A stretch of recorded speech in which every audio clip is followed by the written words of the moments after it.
Hello everyone, स्वागत है आप सबका डेस्कटॉप यूट्यूब चैनल में। और मैं कुलदीप सिंह आपका बहुत बहुत स्वागत करता हूं इस वीडियो में, जिसमें आज हम सीखने वाले हैं कुछ पहली प्रैक्टिकल वीडियो, जैसा मैंने आपसे वादा किया था, शुरू करेंगे।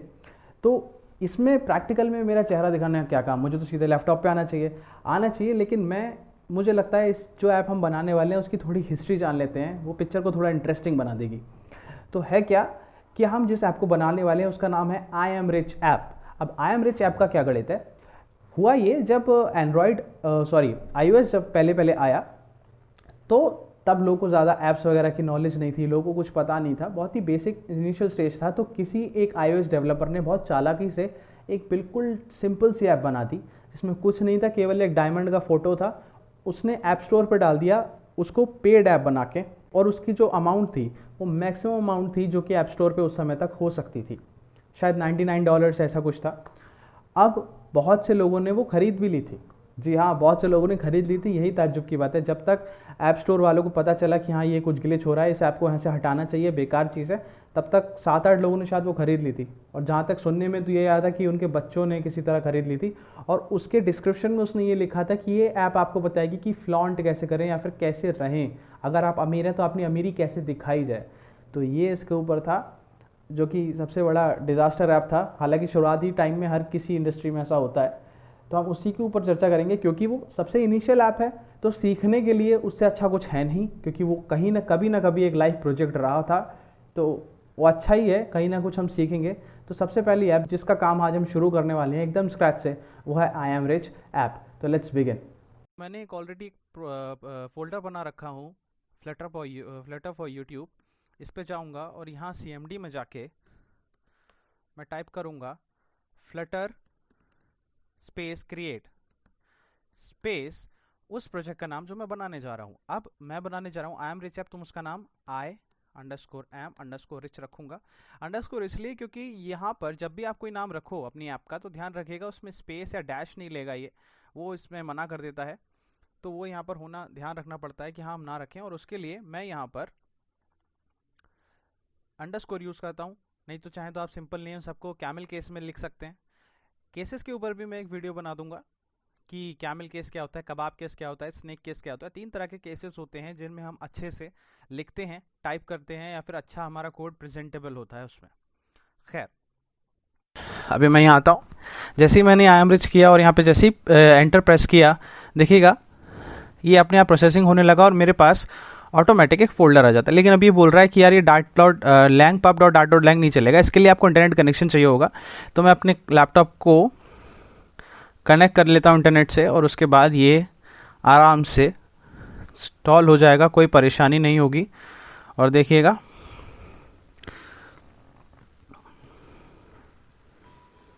थोड़ा वक्त लगता है इसमें शुरुआत में, लेकिन जैसे ही हो जाएगा हमारे पास देखिए लिख के आ गया ऑल डन। और उसके बाद हमारे पास कुछ ये आ गया कि in order to run your application type this is and this. वो मैं बताता हूँ कैसे क्या होगा। यहाँ पर ये बस इतना बोल रहा है यहाँ पर कि आपको पहले इस फोल्डर के अंदर जाना है और फ्लटर रन अपने टर्मिनल में कमांड करना है, आपकी एप्लीकेशन रन हो जाएगी। अगर आपका एमुलेटर खुला हुआ है तो कोई बात नहीं। मैं क्या करूँगा, अब इसको यहाँ से बंद कर दूंगा। मैं जाऊँगा आई एम रिच ऐप पर, उस फोल्डर में जो यहाँ पर बन के तैयार हुआ है फ्लटर क्रिएट कमांड की मदद से। अब मैं यहाँ डालूंगा CMD और लिखूंगा CODE कोड स्पेस डॉट। इस कमांड से क्या होगा कि आपका जो भी डिफ़ॉल्ट टेक्स्ट एडिटर होगा उसमें आपका प्रोजेक्ट खुल के तैयार हो जाएगा, ये रहा। और यहाँ राइट साइड में मैं रखूँगा अपना एमुलेटर। देखिएगा अब मुझे इस पूरे फोल्डर में इस वक्त केवल जाना है तो लाइब्रेरी में और main.dat फाइल में। main.dat फाइल में आपको ऑलरेडी एक ऐप बनी हुई मिलती है जिसको हम यूजुअली कहते हैं काउंटर ऐप। इसको मैं आपको एमुलेटर में चला के दिखा देता हूँ। उसके लिए आपको टर्मिनल खोलना पड़ेगा। टर्मिनल खोलने के लिए यहाँ से भी आप जा सकते हैं कि व्यू और टर्मिनल, और इसकी शॉर्ट फॉर्म है कंट्रोल+tilde। कंट्रोल+tilde जो बटन है वो आपको मिलेगा ऊपर, जो न्यूमेरिक कीज़ होती हैं 1 2 3, उसके बिल्कुल एक्सट्रीम लेफ्ट में देखेंगे आप टैब बटन के ऊपर। तो एक्सट्रीम लेफ्ट में जो बटन है उसे टिल्ड बटन कहते हैं। कंट्रोल+tilde से भी खुल जाता है। नहीं तो आप सीधे व्यू पे जाएं और व्यू के बाद टर्मिनल पे चले जाएं। देखिए इसका शॉर्टकट भी लिखा हुआ है, हम बस यहीं से क्लिक कर लेते हैं और ये खुल जाता है, कोई परेशानी नहीं। मैं यूजुअली VS कोड प्रेफर करता हूँ। VS कोड काफ़ी अच्छा आईडी है इस तरह की चीज़ों को या फिर कोडिंग करने के लिए। इसमें काफ़ी अच्छे एक्सटेंशंस वगैरह मिल जाते हैं। अब देखिएगा मैंने इसमें ऑलरेडी एक्सटेंशंस वाले यहाँ पे जाऊँ मैं, तो ये देखिए यहाँ पर ये वाला जो बटन आ रहा है यहाँ पर, ये है एक्सटेंशंस। इस पर अगर मैं क्लिक करूँगा तो यहाँ पे मुझे कई सारी एक्सटेंशंस मिल जाती हैं। मैंने इसमें कुछ एक्सटेंशंस ऑलरेडी इंस्टॉल कर रखी हैं। जैसे मैं फ्लटर अगर टाइप करता हूँ यहाँ पर, एक मिनट, फ्लटर टाइप करता हूँ यहाँ पर, तो फ्लटर से रिलेटेड देखिए मैंने ये ऑलरेडी इंस्टॉल कर रखा है, तो यहाँ पर आ गया। और भी बहुत सी चीज़ें हैं जैसे ऑसम स्निपेट्स एंड ऑल। आपको कोई भी अच्छा जो लगे वो डाउनलोड कर लीजिए, मेरा मतलब इंस्टॉल कर लीजिए, और वो यहाँ पे बहुत अच्छे से काम करेगा। अभी मैं इसे हटा देता हूँ, मैं सीधे अपनी फाइल पे आता हूँ। मुझे अभी यहाँ से और किसी चीज़ से मतलब नहीं है फ़िलहाल।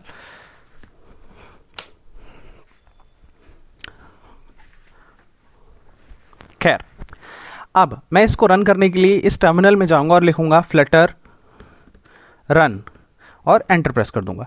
उसके बाद बस ये प्रोसेसिंग लेगा, इसमें इंस्टॉल करेगा एमुलेटर मशीन में, और अपने आप हमारी ऐप आपको दिख जाएगी, तैयार हो जाएगी। बस थोड़ा वक्त लगता है इसे पहली बार इंस्टॉल होने में, खासकर एमुलेटर में। अगर अपने आप डिवाइस में करेंगे तो इतना वक्त नहीं लगेगा। डिवाइस में कैसे करेंगे वो भी मैं आपको बताऊँगा आने वाले कुछ सेशंस में।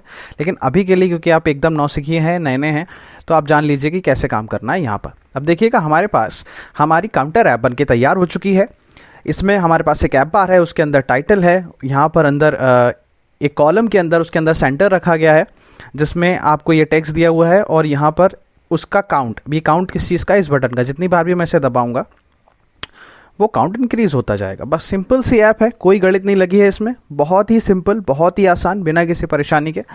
अभी मैं क्या कर रहा हूँ कि इस ऐप की स्टडी अगर हम एक बार डाल लें नज़र तो कोई गलत बात नहीं होगी, लेकिन अभी शायद आपको उतना समझ में नहीं आए। बस आप एक नज़र डाल लीजिएगा कि सबसे पहले देखिए, कोई भी अगर आप प्रोग्रामिंग बैकग्राउंड से आए हैं, आपने C++, पाइथन है, कुछ भी छोटी मोटी लैंग्वेज या फिर ऑलरेडी कर चुके हैं कुछ, तो आपको पता होगा सबसे पहले प्रोग्राम जब भी रन होता है वो रन करता है मेन फंक्शन।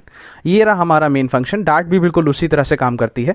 मेन फंक्शन जो कि क्या रिटर्न कर रहा है, ऐप, माई ऐप का कंस्ट्रक्टर, बेसिकली माई ऐप का एक ऑब्जेक्ट। अब ये क्या है, ये किस तरह से लिखा गया है, ये भी मैं आपको दिखाऊंगा। इसे कहते हैं फैट एरो फंक्शन। इसे फैट एरो ट्रिक बोलते हैं, फैट एरो फंक्शन कहते हैं, या फिर एरो फंक्शन भी बोलते हैं। हालांकि इसके बारे में हम चर्चा करेंगे कुछ देर में, लेकिन आगे। अभी हम दूसरे स्टेप आए तो हम माई ऐप का कंस्ट्रक्टर या माई ऐप का ऑब्जेक्ट हमने रन ऐप में पास कर दिया। रन ऐप एक ऐसा फंक्शन है प्री डिफाइंड फ्लटर में कि हाँ भाई, माई रन ऐप लेगा और कोई भी एक कंस्ट्रक्टर लेगा एक क्लास का, और उसी क्लास में हम पूरी गणित यहाँ पे लिखी हुई होगी। अब हम आए माई ऐप क्लास पे, जो कि एक्सटेंड कर रहा है स्टेटलेस विजिट। ये एक फ्लटर का विजिट है या फ्लटर की एक क्लास है जिसको हमने इनहेरिट कर रखा है, और उसी की मदद से हम सब कुछ ये बनाते हैं। अब मैं सिंपल अगर आपको समझाऊं एकदम ऊप्स के कंसेप्ट के हिसाब से, तो स्टेटलेस विजिट में एक ओवरराइडेबल फंक्शन है जिसका नाम है बिल्ड, जो कि क्या रिटर्न करता है, एक विजिट रिटर्न करता है विजिट बिल्ड, और लेता क्या पैरामीटर में, एज अ बिल्ड कॉन्टेक्स्ट। अब ये बिल्ड कॉन्टेक्स्ट क्या है? बिल्ड कॉन्टेक्स्ट कुछ नहीं, एक सिंपल सा कहूँ तो आपने अगर जावा वगैरह पढ़ी है या कुछ ऐसी नॉलेज है आपको ऑलरेडी, तो हमेशा आपने ट्राई कैच में देखा होगा। कैच में हमेशा उसके साथ उसके ब्रेसेस में उसमें जो पैरामीटर जाता है ई जाता है, ई या कुछ भी हम लिख देते हैं। वो क्या होता है, जो भी एरर आया उसके रिगार्डिंग इन्फॉर्मेशन जाती है। उसी तरह कॉन्टेक्स्ट में वो सारी इन्फॉर्मेशन होती है जो पर्टिकुलर स्टेट की है या फिर उस पर्टिकुलर पेज में जो उस समय चल रही है। अगर कोई भी डेटा हम पास करते हैं, कुछ भी करते हैं, वो इस कॉन्टेक्स्ट के थ्रू जो एक्सटर्नल इन्फॉर्मेशन जाती है वो इस कॉन्टेक्स्ट के थ्रू जाती है। वो हल्के हल्के मैं आपको बताऊंगा। जैसे इस पेज की थीम होगी, ब्लू कलर आ रहा है या ये वाइट कलर आ रहा है, कैसा, इसकी जो थीम का जो भी चीज़ें हैं और जो एक्सटर्नल इन्फॉर्मेशन है वो सब कॉन्टेक्स्ट के थ्रू आती है। खैर, अब मैं सीधे मुद्दे पे आऊँ तो हमने पहले ही डिस्कस किया हुआ है मटेरियल ऐप, जो कि पेरेंट विजिट होता है, हमने वो लिखा हुआ है यहाँ पर, और इसके कुछ प्रॉपर्टीज़ हैं, टाइटल, थीम वगैरह, और इसको आगे चलें। अब भी इस पे आते हैं स्टेटफुल विजिट पे। अभी मैं इस पे इसलिए इतना ज़्यादा ध्यान नहीं दे रहा क्योंकि मुझे यहाँ पर अपनी ऐप बनानी है और वीडियो काफ़ी लंबी खिंच जाएगी अगर मैं एक एक चीज़ पॉइंट लेकर चलूँगा। मैं चाहता हूँ कि जब हम ऐप बना रहे हैं उसके थ्रू हम सीखें तो हम ज़्यादा अच्छे सीखेंगे। इस पर बस एक नज़र डाल लेते हैं, तो क्योंकि वो आज नहीं तो कल हमारे आगे आने वाली वीडियोस में, आगे आने वाली ऐप्स में जो हम बनाएंगे उसमें काम आएंगी। अब जैसे स्टेटफुल विजिट है, स्टेटफुल विजिट क्या करता है, स्टेटलेस विजिट और स्टेटफुल विजिट दोनों में अंतर है। देखिए, स्टेटलेस जैसा नाम से पता चल रहा है उस पर्टिकुलर की स्टेट जो है वो स्टिल रहेगी। जैसे कि अगर आप देखें इस ऐप बार में, हमने यहाँ पर क्या डाला हुआ है, सिर्फ माय होम पेज एक और ऐप बना दी और उसका हमने पे एक टाइटल डाल रखा है कि भैया माय होम पेज, जो कि क्या कहते हैं एक पैरामीटर लेगी टाइटल जो कि स्ट्रिंग टाइप का होएगा। ठीक है, बहुत अच्छी बात है। अब हम माय होम पेज पे आ जाते हैं। तो माय होम पेज एक स्टेटफुल विजिट है। स्टेटफुल विजिट इसलिए है क्योंकि इसने एक्सटेंड किया हुआ है स्टेटफुल विजिट को। ये कुछ नहीं है, ये एक कंस्ट्रक्टर है और कंस्ट्रक्टर में प्री डिफाइंड वैल्यू ऑलरेडी जाएगी। ये ऑब्जेक्ट की मदद से हमने इसमें एंटर की हुई है सुपर कुछ नहीं, जो इसकी पेरेंट है, इस क्लास की जो पेरेंट क्लास है, चूंकि यहाँ पे स्टेटफुल विजिट है, उसको कॉल किया जाएगा और उसमें ये पैरामीटर पास किए जाएंगे। की जगह की पास कर दी जाएगी और कुछ नहीं है। सिंपल सा इसका स्टडी है। अगर मैं आपको मेरा जो बेसिक मकसद है अभी इसकी स्टडी करने का वो ये है कि स्टेटफुल विजिट और स्टेटलेस विजिट में अंतर क्या है। देखिएगा, स्टेटलेस विजिट वो विजिट है जिसमें हम चेंज नहीं चाहते, चाहे यूज़र इंटरेक्शन हो चाहे ना हो, हम उसमें कोई चेंज नहीं चाहते इंस्टेंट पे। तो इस फ्लटर डेमो ऐप पे हम बटन भी चेंज कर रहे हैं, तो आप देखें ये ऐप बिल्कुल सेम है, चेंज हो रहा है। तो इसमें यहाँ तक कि you have push the button this many times, ये जो टेक्स्ट है इसमें तक कोई चेंज नहीं हो रहा। ये टेक्स्ट इतना टेक्स्ट है ये एज इट इज़ है। हमें चेंज हो रहा है सिर्फ इस चीज़ पे, वो भी इस नंबर पे, वो इसके प्रेस करने पे, मतलब यूज़र इंटरेक्शन पे ये चीज़ बदल रही है। तो ये चीज़ जो है स्टेटफुल विजिट का हिस्सा होगी और बाकी सब स्टेटलेस विजिट का। हालांकि स्टेटफुल विजिट भी हम बना सकते हैं, लेकिन कोई मतलब नहीं बनता अगर आप स्टेटफुल विजिट इनहेरिट करके आप सिंपल सा ऐसा कुछ बना रहे हैं जिसमें स्टेट चेंज ही नहीं हो रही, तो मतलब नहीं है। क्या चीज़ कब कहाँ इस्तेमाल करनी है ये बहुत इंपॉर्टेंट है। खैर, इसके बारे में मैंने एक ओवरव्यू दे दिया, अभी उतना काफ़ी है क्योंकि हम बिल्कुल नौसिखिए हैं, तो उसके लिए बिल्कुल इतना काफ़ी है। अब क्योंकि मैं आई एम रिच ऐप बनाने जा रहा हूँ तो उसका एक ओवरव्यू देख लेते हैं कि वो दिखने में आखिर लगती कैसी है। ये रही वो ऐप जिसके बारे में बात कर रहा हूँ। आई एम रिच एक सबसे सिंपल ऐप, एक पेज की, जिसमें कुछ नहीं है, केवल एक ऐप बार है, उसके बीच में उसका टाइटल है, एक इमेज लगी हुई है और ये बैकग्राउंड मैंने इसका कलर ब्लैक कर रखा है। सिंपल, बहुत ही सिंपल ऐप है। हम इसी को बनाने जा रहे हैं। हमारा पहला कदम प्रोग्रामिंग की तरफ होता जा रहा है फ्लटर की। तो चलिए इसको बनाना शुरू करते हैं। तो अब सबसे पहले हम क्या करेंगे, सारी चीज़ें हटा देंगे, केवल इस लाइन के अलावा और इस क्लास के अलावा हम सब कुछ हटा देने वाले हैं। हम गए और हमने सब कुछ यहाँ पर सेलेक्ट किया और इस क्लास को छोड़ के सब कुछ हटा दिया। कोई टेंशन नहीं लेना, एरर आएगा थोड़ी देर, लेकिन हम उसे ठीक कर लेंगे। अब इसको भी यहाँ से हटा देते हैं। मटेरियल ऐप के अंदर जो भी कुछ लिखा हुआ है पूरा मटेरियल ऐप विजिट उठा देंगे क्योंकि हम एकदम स्टार्टिंग से बनाने जा रहे हैं कोई भी ऐप। अब देखिएगा इसकी कैसे काम कर रहा है ये। इतनी चीज़ आपके समझ में आ गई होगी कि कोई भी फंक्शन सबसे पहले कॉल होता है, वो होता है मेन फंक्शन। ये रहा मेन, वॉइड इसलिए क्योंकि ये कुछ भी रिटर्न नहीं करेगा। ये एक रन ऐप, एक प्री डिफाइंड फंक्शन है जो कि एक ऑब्जेक्ट लेगा किसी भी क्लास का और उसके अंदर जो भी कुछ होगा उससे रन कर देगा और स्क्रीन पे दिखा देगा। अब सबसे पहले अगर हम कुछ लिखते हैं, सबसे पहले लिखते हैं मटीरियल ऐप। कहीं भी आप फंस रहे हैं तो कंट्रोल प्लस स्पेस दबाएं और आपके पास एक छोटा सा पॉपअप मेन्यू टाइप आ जाएगा जिसमें आपको प्री डिफाइंड ऑलरेडी होगा, आईडी आपकी बता देगी कि हाँ क्या आप ये यूज़ करना चाहते हैं। इस तरह के कई सारे मेन्यू ऑप्शंस आ जाएंगे और मैं हाँ मटेरियल ऐप यूज़ करना चाहता हूँ, इस पर क्लिक करूँगा और ये आ जाएगा। क्योंकि ये पेरेंट है, इसके बाद यहाँ पे सेमीकोलन लगाना ना भूलें। अब इसकी एक प्रॉपर्टी होती है जिसका नाम है होम। होम क्या करता है, सबसे पहली प्रॉपर्टी होम, यहाँ पे हम लिखेंगे स्कैफोल्ड। स्कैफोल्ड देखिए आ गया अपने आप ही और इसको मैंने लिख दिया। अब इसके मैंने एक्सटेंशंस डाउनलोड कर रखी थी फ्लटर की, इसलिए रिफॉर्मेट हो जाता है। कंट्रोल शिफ्ट और F दबाऊंगा अगर मैं, तो यहाँ पर रिफॉर्मेट कर जाएगा। लेकिन रिफॉर्मेट कब करेगा, मुझे प्रॉपरली इंडेंटेशन का ख्याल रखना पड़ेगा, कहाँ कॉमा लगाना है कहाँ नहीं। यहाँ मैंने कॉमा लगाया, कंट्रोल शिफ्ट F दबाया और ये हो गया। कितना प्यारा लग रहा है कोड भी, इतना बेकार नहीं लग रहा। अब स्कैफोल्ड क्या है, स्कैफोल्ड और कुछ नहीं है। आपको अगर याद हो, मैंने सबसे पहले वीडियो में बताया था कि फ्लटर को कुछ भी चीज़, कोई भी ऐप बनाने के लिए ज़रूरत होती है केवल एक ब्लैंक स्क्रीन की। ये बिल्कुल इसी तरह काम करता है जिस तरह एक पेंटर को कुछ भी पेंट करने के लिए बस एक कैनवस की ज़रूरत होती है, एक वाइट स्क्रीन की, और उस पर वो जो चाहे वो ड्रॉ कर सकता है। एग्जैक्टली उसी फंडे पे ये आधारित है। हमें बस एक ब्लैंक स्क्रीन चाहिए और उस पर हम जो चाहें वो ड्रॉ कर सकते हैं और हमारी ऐप बन के तैयार हो जाती है।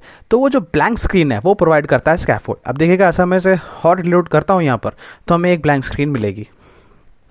ये रही वो ब्लैंक स्क्रीन, कुछ भी नहीं, जिस पे हमारी ऐप पूरी बनेगी। अब स्कैफोल्ड की भी बहुत सारी प्रॉपर्टीज़ हैं, जैसे अब मैं यहाँ यूज़ करने वाला हूँ ऐप बार। आपको घबराने की ज़रूरत नहीं है कि भाई मुझे कैसे पता चले इसकी क्या प्रॉपर्टी है। मैं आपको तरीका बता देता हूँ। आपको जब भी लगे कि यार मुझे दिक्कत हो रही है जानने में, या तो आप सिंपल गूगल पे जाके उसकी डॉक्यूमेंटेशन पढ़ लीजिए, उससे अच्छा कुछ भी नहीं है। लेकिन उससे भी एक आसान तरीका है, बस कंट्रोल दबाएं। अगर आप विंडोज़ मशीन पे हैं, iOS वगैरह पे हैं, तो कमांड दबाएं और उस पर्टिकुलर विजेट पे जाके लेफ्ट क्लिक कर दीजिए। आपको फ्लटर का पूरा वो कोड मिलेगा जो डेवलपर द्वारा लिखा गया है, और उसमें हर एक प्रॉपर्टी आपको मिल जाएगी। ऐप बार हो गई, बॉडी हो गई, ये सारी प्रॉपर्टी स्कैफोल्ड विजिट की हैं जो ये सपोर्ट करता है। हम वापस आएंगे, इस टैब को यहाँ से हटा देंगे, ऐप बार में जाएंगे। अब ऐप बार जैसा नाम बता रही है, ऐप बार विजिट लेगा, एक ऐप बार विजिट, ये रहा ऐप, देखिए आ गया नीचे ऐप बार, बस। और इसको मैं रिफॉर्मेट कर देता हूँ उसी तरह, कंट्रोल शिफ्ट आउट दबा के।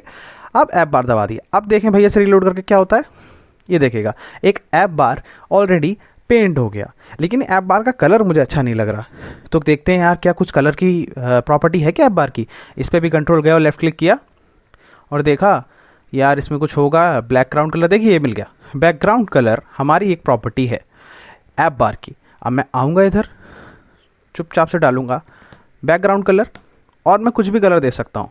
कैसे?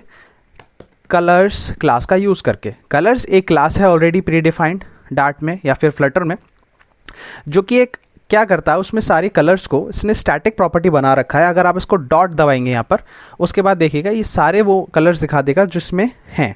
अब हम जो चाहें वो कलर यूज़ कर सकते हैं। मुझे पर्सनली ब्लू ब्लैक या ब्लू ग्रे कलर जो है ये काफ़ी पसंद है, मैं ये यूज़ करूँगा। लेकिन मैं इसका शेड भी डाल सकता हूँ इसे ब्रेसेस में डाल के 900। और देखिएगा इसको फिर मैं रिफॉर्मेट करता हूँ और रिलोड किया, देखिएगा क्या प्यारा कलर हो गया, है ना। ऐप बार का कलर चेंज। लेकिन अब इस ऐप बार में कोई टाइटल तो है नहीं, तो टाइटल भी देखिएगा इसमें, यहाँ देखिएगा टाइटल भी एक प्रॉपर्टी है। टाइटल में हम जाएंगे, लिखेंगे टाइटल, और जैसे हमने टाइटल प्रेस किया, ये क्या करेगा, ये एक टेक्स्ट विजिट लेता है और इसके अंदर हम जो चाहें वो टेक्स्ट डाल सकते हैं। मैं यहाँ डालूंगा आई एम रिच और कंट्रोल शिफ्ट एफ, लेकिन पहले यहाँ कॉमा लगा देते हैं, कंट्रोल शिफ्ट एफ। देखिए कितना प्यारा लग रहा है। अब बस इसे रीलोड करेंगे और देखिएगा आई एम रिच ऐप आ गया। अब मैं क्या चाहता हूँ, ये आई एम रिच ऐप जो है सेंटर में रहे। सेंटर में इसलिए रहे क्योंकि मुझे पर्सनली बहुत पसंद है। iOS में तो डिफ़ॉल्टली वो सेंटर में ही रहता है। अब इसको करने के दो तरीके हैं, देखिएगा। पहला ये कि इसको मैं सेंटर विजिट के अंदर रैप कर दूं। इसको मैनुअली भी टाइप कर सकता हूं, लेकिन अगर इस पर आप क्लिक करेंगे तो आपको लेफ्ट साइड में ये बल्ब का छोटा सा साइन दिखेगा। जैसे मैं इसको यहाँ पे क्लिक करूँगा, देखिएगा ये आ गया, कई सारी चीज़ें आ जाएगा कि भैया सेंटर विजिट चाहिए, रैप विद कॉलम, जे वो फलाना ठिकाना, मुझे सेंटर विजिट चाहिए। मैं क्लिक करूँगा और देखिएगा ये सेंटर विजिट में अपने आप ही रैप हो गया। बस इसे थोड़ा इंटेंड कर देते हैं अच्छे से, और बस जैसे ही मैं से रिलोड करूँगा वो सेंटर में चला गया। लेकिन मुझे ये थोड़ा पेचीदा और थोड़ा अच्छा नहीं लगता देखने में, और थोड़ा सा ये कोड को थोड़ा सा गंदा कर रहा है। तो हम क्या करेंगे, ये ना करके एक अल्टरनेटिव अप्रोच लेंगे, और वो अल्टरनेटिव अप्रोच है जो कि हमें ऑलरेडी फ्लटर डेवलपर्स ने प्रोवाइड करी है। ऐप बार में एक और प्रॉपर्टी दे दी, अगर आप गौर से देखें इधर की है सेंटर टाइटल। सेंटर टाइटल, और जो कि क्या लेगा, एक बूलियन लेगा। देखिएगा अगर आप जागो तो ये भी पता चल जाएगा कोई क्या ले रहा है क्या नहीं ले रहा है, हर चीज़ आपको मिल जाएगी।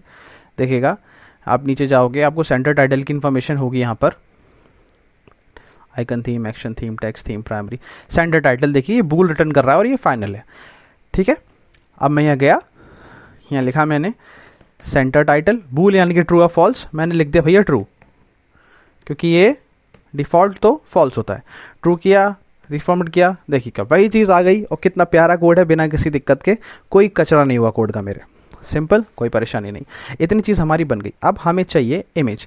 तो इमेज लगाने के तरीके वैसे दो हैं। हम चाहते तो हम एक नेटवर्क इमेज भी ले सकते हैं, लेकिन हम यहाँ नेटवर्क इमेज नहीं लेंगे अभी के लिए हम लेंगे यहाँ पर एक एसेट इमेज। तो एसेट इमेज के लिए मैं क्या करूँगा, इसको लूँगा, इस सेकेंड। तो एसेट इमेज के लिए क्या करूँगा, ये जो इमेज मैं नए टैब में खोली है, ये इमेज मैं यहाँ गूगल पे गया, मैंने खोली है।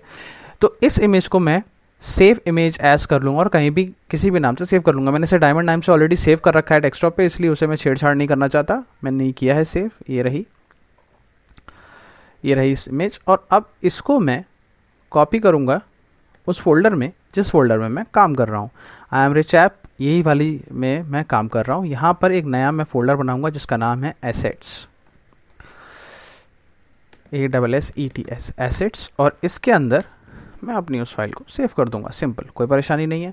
अब जब मैं वापस अपने कोड पे जा रहा हूँ, ये रहा, इस वाले कोड पे मैं आया बिना किसी परेशानी के। यहाँ पे मुझे अभी काम करना है, तो एसेट्स को पहले मुझे सेट करना पड़ता है। देखिए आपको फोल्डर और आपकी यहाँ पे इमेज मिल जाएगी। अब इसको पहले मुझे सेट करना पड़ता है, मुझे बताना पड़ता है फ्लटर को कि देखो भैया, इस चीज़ को भी आपको, जब आप किसी भी बंदे की डिवाइस में आप ये डाउनलोड कर रहे हो तो इसको भी बनाना है, इसको भी डाउनलोड करना है, ये इस ऐप का हिस्सा है। तो कैसे करेंगे हम, pubspec.yaml फाइल में जाते हैं, और उसमें जाने के बाद हमें यहाँ पर उस फोल्डर का पाथ है, उस पर्टिकुलर एसेट का पाथ यहाँ डालना पड़ता है। यहाँ पर आप देखोगे आपको ये चीज़ मिलेगी एसेट्स और ये इमेज वगैरह का पाथ। यहाँ पे इंटेंटेशन का बहुत ध्यान रखना है, इसको कोई छेड़छानी नहीं करनी, कोई स्पेस वगैरह नहीं, बस ऐसे सेलेक्ट करके अनकमेंट कर दीजिए। अनकमेंट का ऐसे मल्टीलाइन अनकमेंट करते हैं हम कंट्रोल और बैकस्लैश दबा के, जिसमें क्वेश्चन मार्क का भी बटन होता है, ये दबाया और ये देखिएगा ये मेरा अनकमेंट हो गया। बस इसमें कोई स्पेस वगैरह में छेड़छाड़ी नहीं करनी। अब बस मुझे यहाँ अपने उस फोल्डर का नाम या फिर उस इमेज का नाम डालना है। मैं यूजुअली प्रेफर करता हूँ कि फोल्डर का नाम ही डाल दूँ, बार बार इमेजेस बदलना ये मुझे सही नहीं लगता, इसे कैंसिल कर दो यार, ठीक है।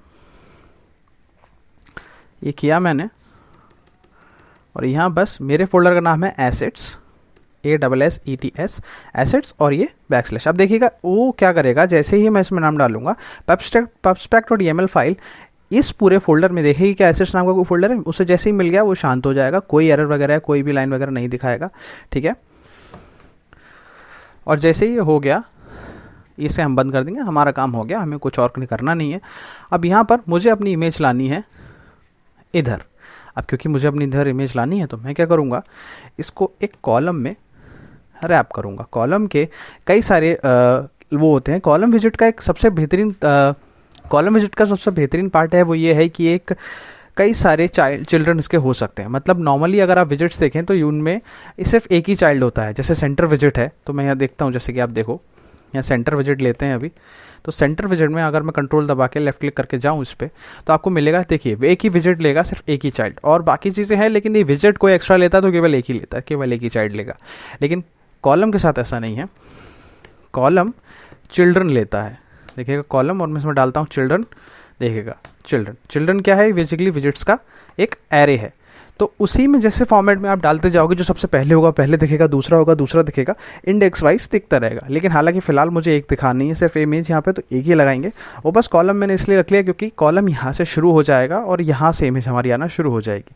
अब मुझे अपनी इमेज दिखानी है, तो उसका सबसे बढ़िया एक विजिट है image.asset, और इसके अंदर हम वो लोकेशन देते हैं उस पाथ की जहाँ पे वो इमेज पड़ी है। हम पाथ देंगे एसेट्स वाले फोल्डर के अंदर जाओ, और हमारी इमेज का नाम क्या है, हमारी इमेज का नाम है diamond.jpg। तो हमने लिख दिया diamond.jpg, बस यहाँ पे कॉमा लगा के इसे रिफॉर्मेट कर दिया, कोई परेशानी नहीं। अब अगर मैं इसे कुछ नहीं रीलोड करता हूँ तो देखिएगा ये इमेज मेरी आ गई, कोई परेशानी नहीं। लेकिन अभी भी ये थोड़ा वैसा नहीं लग रहा, तो इसके बैकग्राउंड कलर को हम ब्लैक कर देते हैं। वो जो स्क्रीन, जो हमारा कैनवस हमें मिला है ये जो स्कैफोल्ड की मदद से, क्यों ना उसका बैकग्राउंड कलर ब्लैक कर दिया जाए। तो इसमें भी एक बैकग्राउंड का ऑप्शन है, बैकग्राउंड कलर, बिल्कुल उसी तरह जिस तरह बार का कलर सेट किया था, कलर्स डॉट ब्लैक। मुझे यहाँ पे कोई शेड नहीं देना, ब्लैक काफ़ी होगा बस। और इसे रीलोड किया, ये देखिएगा आई एम रिच ऐप आपकी बनके तैयार। इतनी सी चीज़ थी। अब इसको मुझे आशा है आप पूरा कोड समझ गए होगे कि मटेरियल ऐप का क्या रोल है, स्कैफोल्ड का क्या रोल है, इन प्रॉपर्टीज़ का क्या रोल है, आपको कैसे प्रॉपर्टीज़ फाइंड आउट करनी है। और कहीं भी कोई दिक्कत है तो कोई परेशानी नहीं, आप बस गूगल पे जाएं और फ्लटर की ऑफिशियल डॉक्यूमेंटेशन को, फ्लटर डॉक्यूमेंटेशन को जाके पढ़ें, कोई प्रॉब्लम नहीं। आप जाएंगे फ्लटर की डॉक्यूमेंटेशन पढ़ेंगे, आपको सब मिल जाएगा, कैसे क्या काम करना है क्या नहीं, कोई प्रॉब्लम नहीं। अगर आप कहीं भी फंसते हैं तो आप इंटरनेट की हेल्प ले सकते हैं, इसमें कोई प्रॉब्लम नहीं है। अगर आपकी कोई भी दुविधा या फिर प्रॉब्लम आपको आई है इस ऐप में बनाने में, आपका कोई भी सवाल या सुझाव कुछ भी है, तो आप प्लीज़ कमेंट में जाएं और कमेंट बॉक्स में अपनी कोई भी क्वेरी हो वो फिल करें। अभी मैं हर कमेंट पढ़ता हूं क्योंकि गिने चुने कमेंट्स आते हैं, तो हर कमेंट पढ़ रहा हूं, हर कमेंट का मैं रिप्लाई ज़रूर करूंगा। आप परेशान ना हो, कहीं भी कोई दिक्कत है तो प्लीज़ लेट मी नो।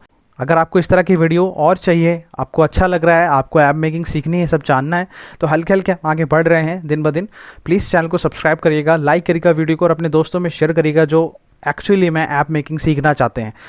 अगर आपको इंटरेस्ट नहीं है और फिर भी आप ये ऐप देख रहे हैं, तो मुझे पूरा विश्वास है आपके कोई ना कोई दोस्त, भाई, बंधु, किसी को तो इसकी ज़रूरत होगी, जो मैं भी उनकी हेल्प कर सकूं। मुझे बहुत अच्छा लगेगा इस लॉकडाउन के टाइम में हम सब मिलकर अगर कुछ नया सीख सकें, एक नई टीम बना सकें, तो इससे अच्छा और कुछ नहीं होगा। तो please I need your support is really incredible. Please like करें, शेयर करें, सब्सक्राइब करें, और कोई भी दिक्कत या परेशानी है या फिर कोई भी आपको सुझाव देना है या फिर कुछ भी है, तो कमेंट बॉक्स का पूरा यूज़ करें। तो आज के लिए इतना ही। Thank you so much and take care.